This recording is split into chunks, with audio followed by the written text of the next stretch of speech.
दिल्ली के ओल्ड राजेंद्र नगर में Rao IAS coaching centre के बेसमेंट में पानी भरने के चलते यूपीएससी की तैयारी कर रहे 3 स्टूडेंट्स की मौत हो गई। इस हादसे को लेकर बवाल जारी है और तमाम छात्र सड़कों पर प्रदर्शन कर रहे हैं। अब ये मामला दिल्ली हाईकोर्ट पहुंच गया है। राष्ट्र प्रवासी मंच की याचिका में छात्रों की सुरक्षा को लेकर गाइडलाइंस बनाने और हादसा होने पर उचित मुआवजे देने की मांग की गई है। याचिकाकर्ता ने दिल्ली सरकार, एमसीडी और राव आईएएस कोचिंग को जनहित याचिका में पक्षकार बनाया है। इसमें हाईकोर्ट के रिटायर्ड जज की निगरानी में घटना की जांच कराने की मांग भी की गई है। साथ ही दूसरे राज्यों से आने वाले छात्रों की सुरक्षा को लेकर भी गाइडलाइन बनाने की बात कही गई है। इस पूरे हादसे के बाद एमसीडी भी एक्शन में आ गई है।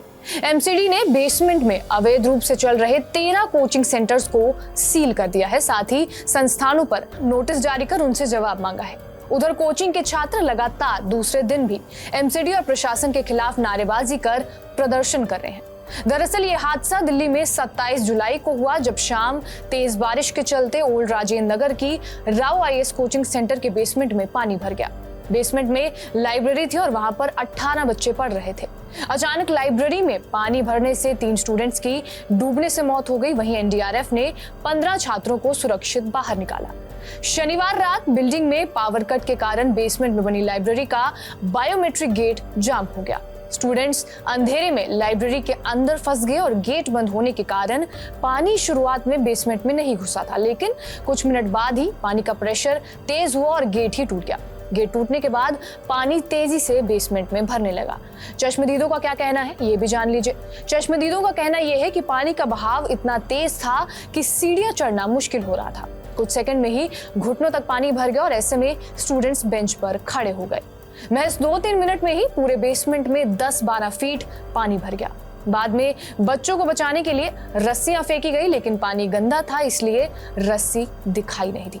पुलिस का कहना यह है कि रेस्क्यू के दौरान पानी में बेंच तैर रही थी और इसलिए बच्चों को बाहर निकालने में भी दिक्कतें हुई। देर रात को जब रेस्क्यू आखिरी चरण में था तब भी अंदर पानी भरा हुआ था। 14 बच्चों को रस्सियों के सहारे सुरक्षित निकाला गया। अब ये भी जान लीजिए कि घटना के बाद से अब तक क्या क्या एक्शन लिया गया है। सबसे पहले बात करें तो कोचिंग मालिक अभिषेक गुप्ता और कोऑर्डिनेटर देशपाल सिंह को गिरफ्तार किया गया है और 14 दिन की न्यायिक हिरासत में भेजा गया है। पुलिस ने बताया कि घटना को लेकर बीएनएस की धारा 105, 106(1), 152, 290 और 35 के तहत एफआईआर दर्ज की गई है। दिल्ली सरकार की मंत्री आतिशी ने मुख्य सचिव नरेश कुमार को मजिस्ट्रेट जांच शुरू करने के भी आदेश दिए हैं और उन्होंने मामले को लेकर जल्द से जल्द रिपोर्ट पेश करने का भी निर्देश दिया है। बात करें एलजी सक्सेना की तो एलजी सक्सेना ने डिविजनल कमिश्नर को जांच के आदेश दिए हैं और एलजी ने कहा, ऐसा लग रहा है जैसे बेसिक मेंटेनेंस सिस्टम फेल हो गया था। मंगलवार तक डिविजनल कमिश्नर इसकी रिपोर्ट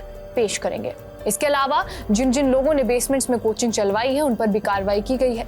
दिल्ली की मेयर शैली ओबरॉय ने एमसीडी कमिश्नर को निर्देश दिया कि उन सभी कोचिंग सेंटर के खिलाफ कार्रवाई की जाए जो बेसमेंट में व्यावसायिक गतिविधियां चला रहे हैं। इस त्रासदी के लिए एमसीडी के जिम्मेदार अधिकारियों की तत्काल जांच होनी चाहिए और एमसीडी ने बेसमेंट में अवैध रूप से चल रहे 13 कोचिंग सेंटर्स को सील भी किया है। साथ ही संस्थानों पर नोटिस भी छाप दिया है। रविवार शाम दिल्ली नगर पालिका ने ओल्ड राजेंद्र नगर में 3 ऐसे बेसमेंट्स में ताला लगाया जहां राव आईएएस की तरह घटना होने की संभावना थी। इसके अलावा ये भी बात सामने आ रही है कि कोचिंग सेंटर में मौतों से 1 महीने पहले ही एक यूपीएससी एस्पिरेंट ने एमसीडी को शिकायत भेजी थी, जिसमें कहा गया था कि बेसमेंट का गलत इस्तेमाल किया जा रहा है और इससे बड़ा हादसा हो सकता है, लेकिन इसके बाद भी इस पर कोई भी एक्शन नहीं लिया गया। बहरहाल आपका इस वीडियो पर क्या कुछ कहना है हमें कमेंट बॉक्स में जरूर बताएं। बाकी देश और दुनिया की तमाम बड़ी खबरों के लिए बने रहे हमारे साथ टीवी 9 डिजिटल पर।